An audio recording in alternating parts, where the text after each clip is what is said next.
Assalamualaikum warahmatullahi wabarakatuh. Sampurasun dulur dangu sadaya di mana bae ayana, wilujeng patepang deui sareng emang di acara nu maneuh dongeng Sunda di tepasna dongeng Mang Otong Channel.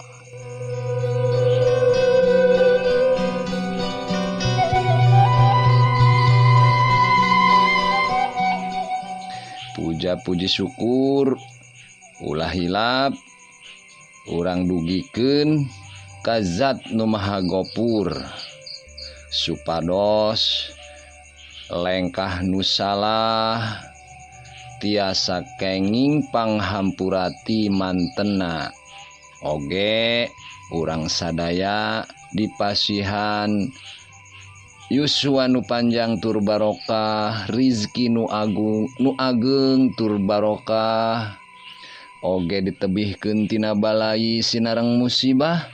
Amin ya robbal alamin.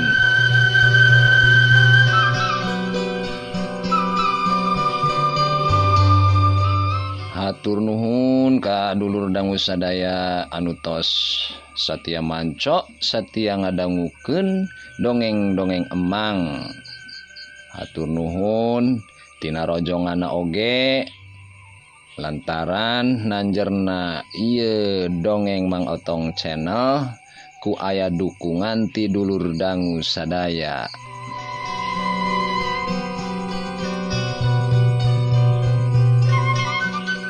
Oge kanggo dulur dangu sadaya anu nembean pisan nepangan ieu channel, mangga di subscribe heula supados tiasa kenging pemberitahuan atawa notifikasi lamun emang ngalajengkeun cariosan dongeng. Dilajengkeun kana Noel tombol loncengna oge gambar jempolna, curat coret di kolom komentarna, kritik lan saran diantos pisan ku emang. Hatur nuhun.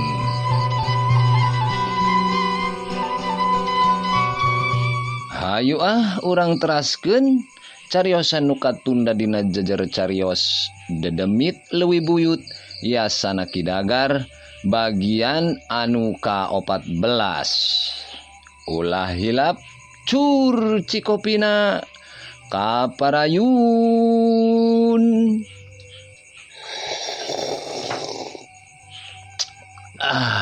Hai tot.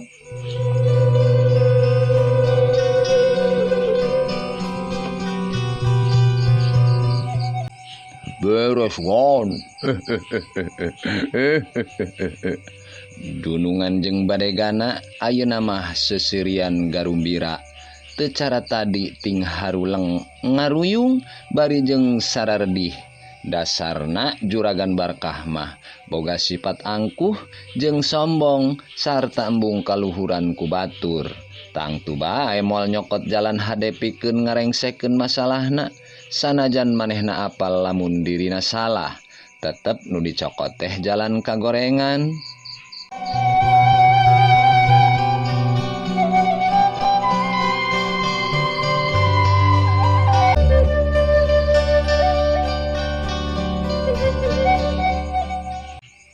Wanci rumangsang kayaan geus karasa haneut. Manuk nu tadina recet disarada bari ngipriskeun jangjang geus hali berjauh pikeun nyaran dahareun. Di imah gedong nu aya di sisi lembur, Mang Kosim geus sagedang dan make kameja pulau biru sarta di calana kain warna hideung, leungeunna nyekelan tas leutik tina bahan kulit. Golepna herang hinyai ku minyak rambut. Bi anah anu keur sasapu di buruan nyampeurkeun ka salakina. "Reka mana Kang? Manitos necis kitu?" tanya bi anah ka Mang Kosim. "Rek mayaran kebona urang Cibodas nah. Kaheuleutan geus janji jeung akang poe ayeuna rek dibayaran. Lumayan 1/2 hektar ge nah. Bari geus aya pelak saladana." Enya ngan hati-hati we bisi kagembang kurang dagelis urang Cibodas. Cek beja di Cibodas mah lo barang dagarelis. Baku ari geus nyurigaan teh nyaneh mah nah. Akang mah lain rek nganjang tapi narek meuli kebon. Manisieun pisan akan akang kagembang kurang da teh. Nya wajar we anah salempang pan akang ayeuna mah katelah nage juragan bandar sayuran anu pangbeungharna di lembur Sugih Mukti. Pasti na pararang dan naksir pada hayang dianjangan ku akang. Parawan oge sigana daraekeun ka akang ayeuna mah. Daraekeun soteh rek ngeret paling genah hayang ka duit akang. Ulah salempang akang mah satia iwal ka salira Nyai Dewi anah Puspawati balak acintrung.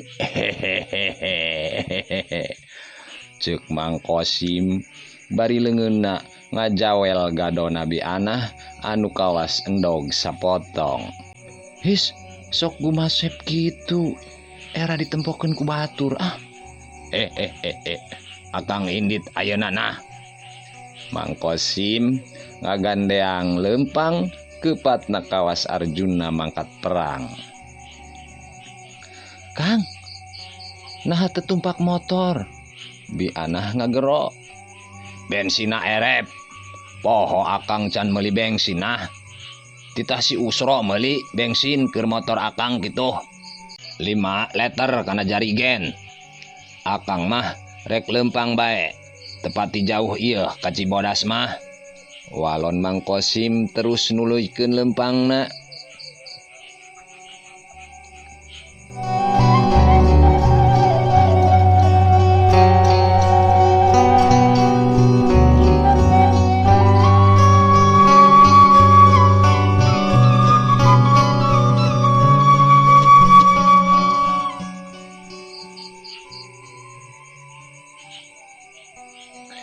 Panon poe beuki ngaluhuran.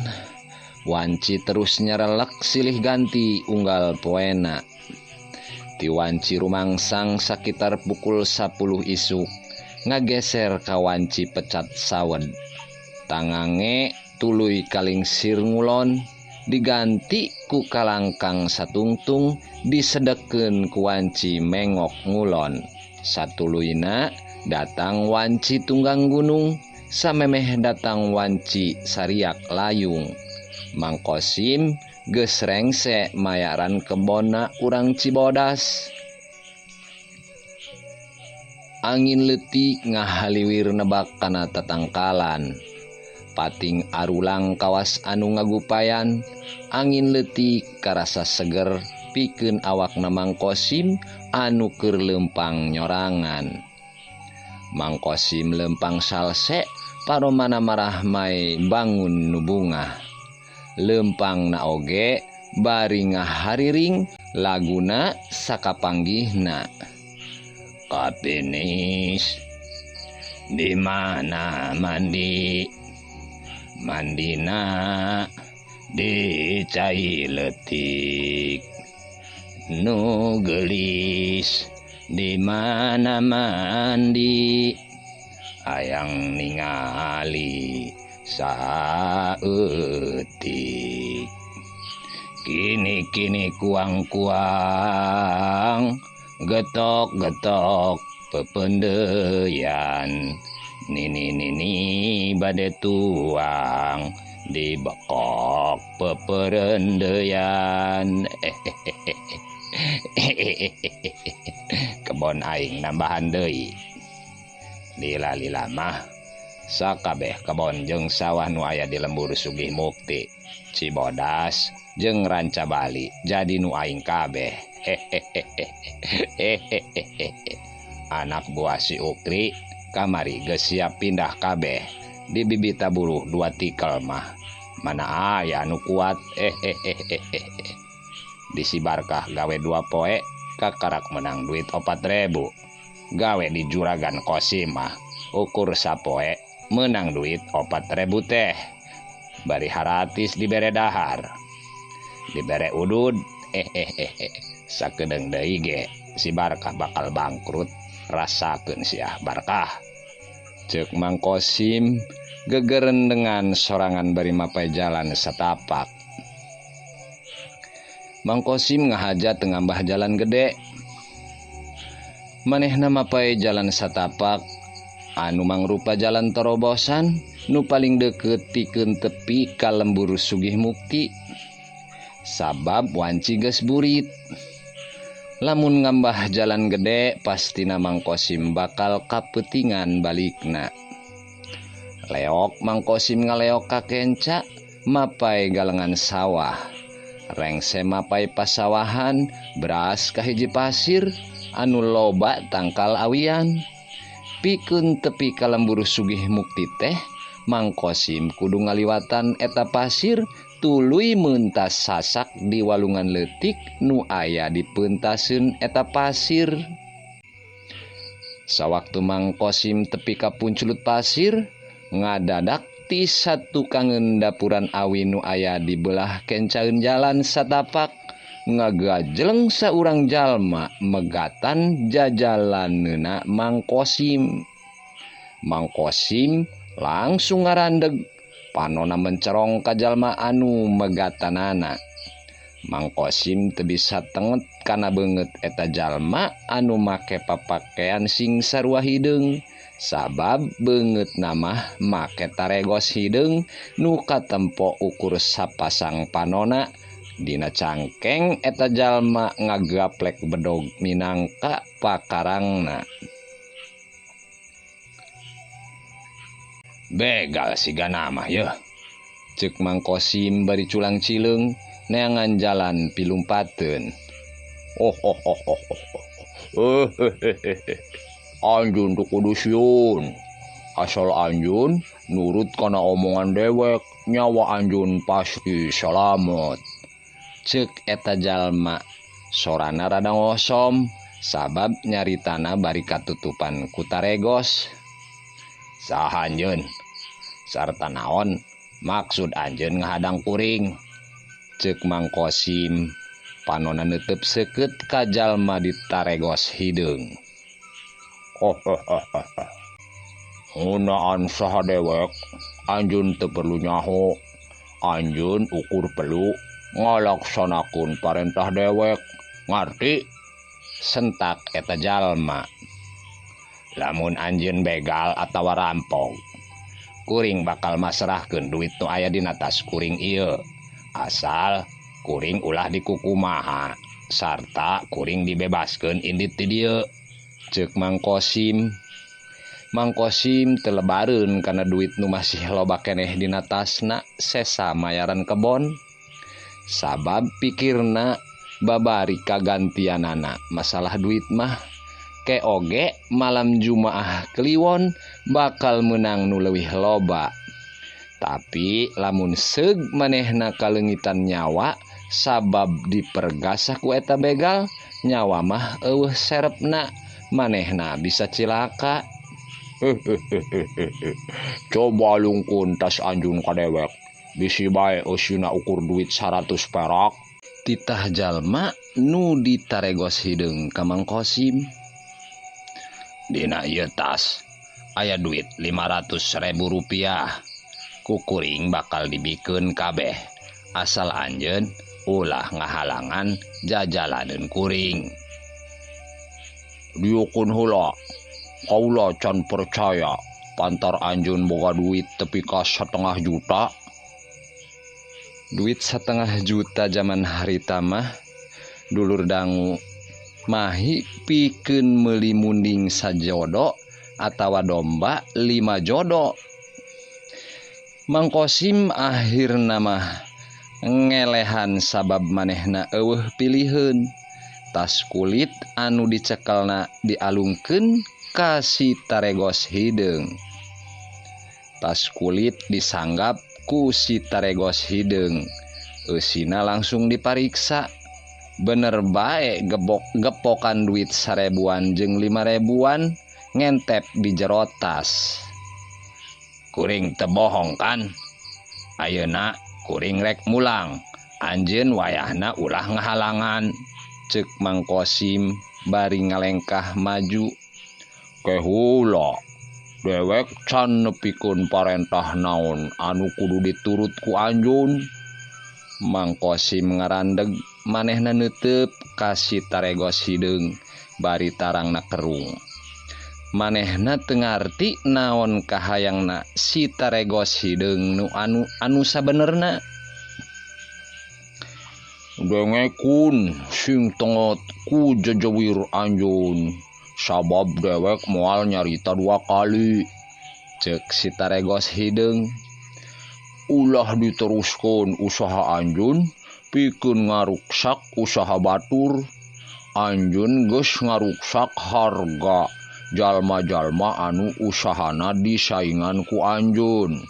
Lain ukur 1-2 urang, tapi kabeh jalma anu sarua pacabakanana jiga anjeun ngarasa kaganggu ku paripolah anjeun anu sakarep maneh.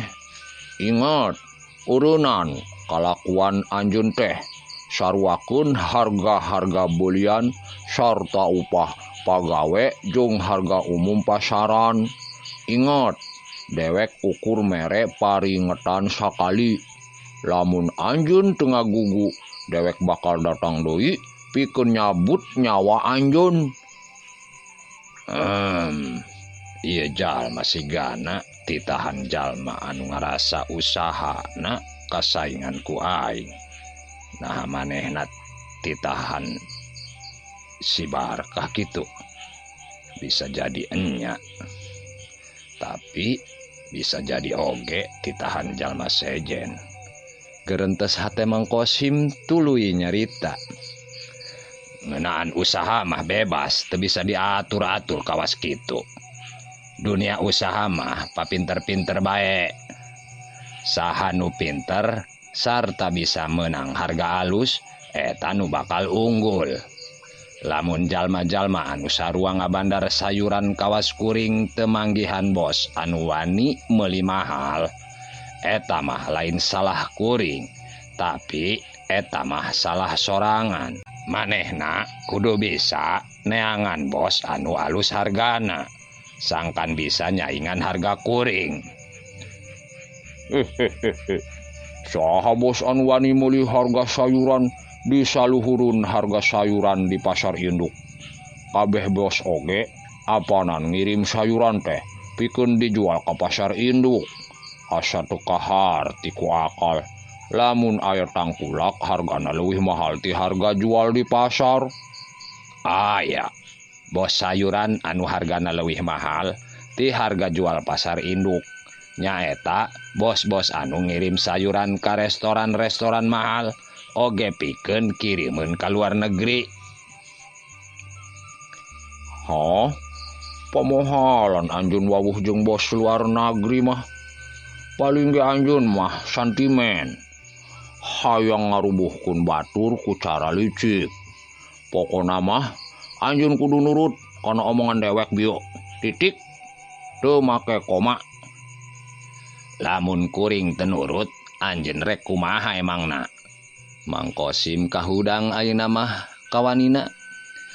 Manehna ridho kalengitan duit tapi terido lamun jalan hirupna diatur-atur ku batur. Komo ieu mah jelas-jelas jalma titahan ti saingan usaha. Mantanggul syah. Kudu diwarah heula sugan mah sangkan daek nurut. Si Taregos Hideung maju sababaraha lengkah tuluy sebrut pereupna nyebrut ngarah kana cukang irungna Mang Kosim. Di tarajang kitu Mang Kosim teu cicingeun, rikat manehna ngadengdekeun sirahna bari leungeun kencanana kis kana pigelang leungeun si Taregos Hideung. Hiu dasu peureut Mang Kosim anu katuju malik narajang rek ngagedor kana carehamna jalma di Taregos Hideung. Orok aya si Taregos Hideung gancang ngelok.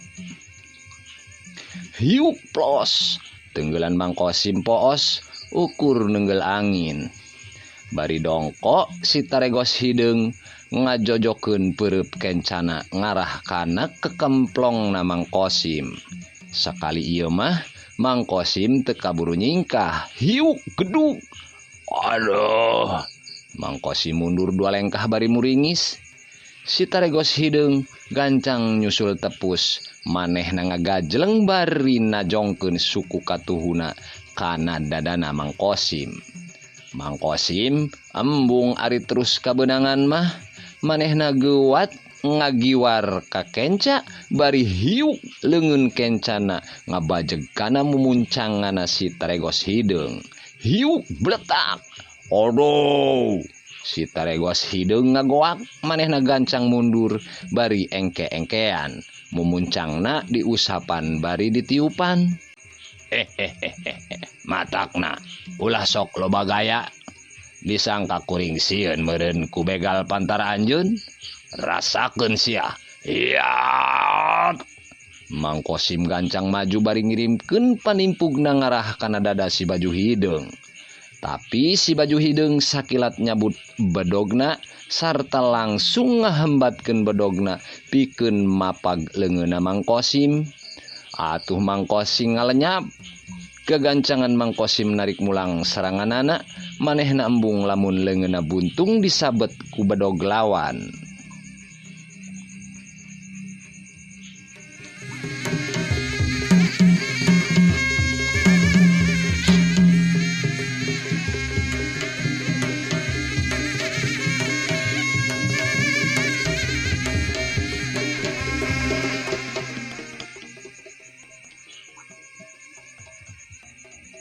Mang Kosim mundur, sedengkeun si taregos hideung maju bari ngahambatkeun bedogna rek narok sirahna Mang Kosim. Mang Kosim gancang ngagilek ka beulah katuhu.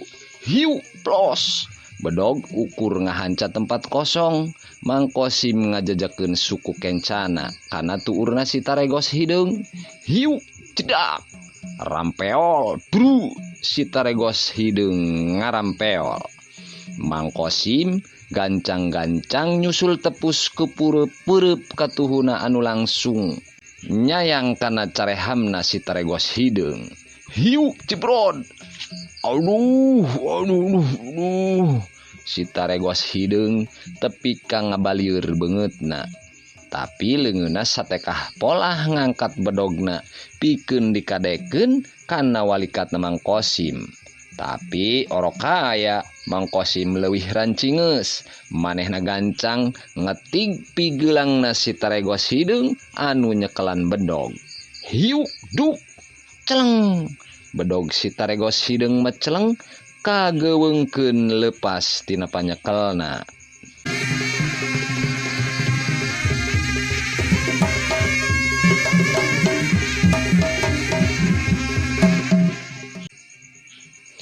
Samemeh si taregos hideung bisa ngawasa kana dirina, suku katuhu Mang Kosim ngajejek kana dadana. Hiu cedak blak. Atuh si taregos hideung jadi nangkarak bengkang. Nempo lawan nangkarak bengkang, Mang Kosim teu miceun kasempatan. Manehna gancang nindihan si taregos hideung bari 2 leungeunna nyekek kana beheungna si taregos hideung. Si taregos hideung adug-adugan bari panona burial buncelik. Leungeun kencana nyekelan leungeun Mang Kosim anu nyekek kana beheung. Sedengkeun leungeun katuhuna uyup ayap neangan cekeleun. Gap leungeunna ngarampa bantu sagede peureut, teu anta parah deui batu dicekel sarta dihembatkeun kana sirahna Mang Kosim. Hiu bletak. Aduh. Mang Kosim langsung labuh kagigir. Sirahna bocor getihan, karasana nyeri jeung lieur, tetenjoanana oge ranyai kararoneng. Si taregos hideung gancang ngagurinjal hudang. Hiu cebrod. Sukuna nalapong beungeut Mang Kosim. Cer getih mancer tina irungna Mang Kosim. Mang Kosim ngalempereh teu walakaya, teu sanggup deui pikeun hudang. Si taregos hideung ngajega nulak cangkeng. Dina waktu ayeuna dewek bisa bae nyabut nyawa anjeun Kosim. Tapi dewek masih mereka sempetan turut sarta laksanakeun naon anu ku dewek diparentahkeun ka anjeun. Lamun anjeun tepi kabaha, dewek bakal nepungan deui anjeun sarta harita anjeun bakal manggih jeung ajal anjeun. Ngarti anjeun? Mang Kosim anu geus selang-seling setengah teu sadar teu ngawalon. Panona ukur kucap kicep sakujur badan tepuguh rasa keuneunaana. Si taregos hideung suku katuhuna nincak dadana Mang Kosim. Tuluy ngahambat najong kana sirahna Mang Kosim. Hiu bledag! Mang Kosim awakna tepi ka malik nangkuban. Tuluy teu usik deui sabab Mang Kosim langsung kapiuhan teu inget di bumi alam.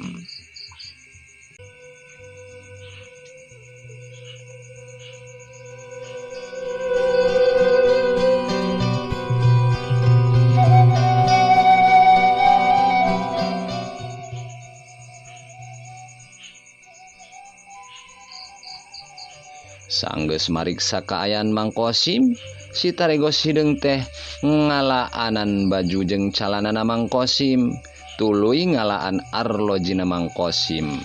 Mang Kosim kari make kokolor jero. Rasakeun kumaneh Kosim, eta wawales panghina anjeun basa harita. Lamun sejuragan nitah aing modaran maneh, geus modar ayeuna maneh teh. Hanjakal juragan nitahna ukur ngancam maneh. Mujekil oge aing ngabegal si Kosim, menang duit 500.000, baju, calana alus jeung arloji mahal.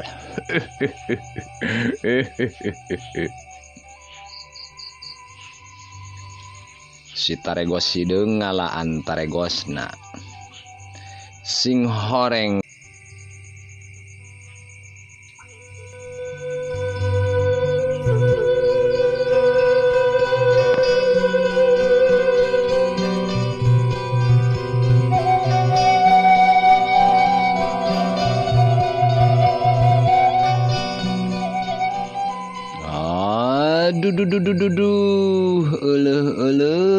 Hahai tot waktosna teu nyekapan dulur dangu sadaya. Amang cekapkeun heula ieu cariosan semet dieu. Mugia urang dipasihan yuswa nu panjang tur barokah sahengga tiasa petepang dangu deui di dongeng nu salajengna. Teu bosen-bosen amang ngucapkeun, amang nyuhunkeun di hampura tina sadaya kalepatan sinareng kakurangan boh tina pamadaran ieu dongeng oge tina ucap kecap bahasa Sundana. Urang pulungan nu sarayana nu arendahna nu bagus-bagusna urang alungkeun nu barututna. Emang saja undur diri. Akhiru kalam. Wassalamualaikum warahmatullahi wabarakatuh. Permios.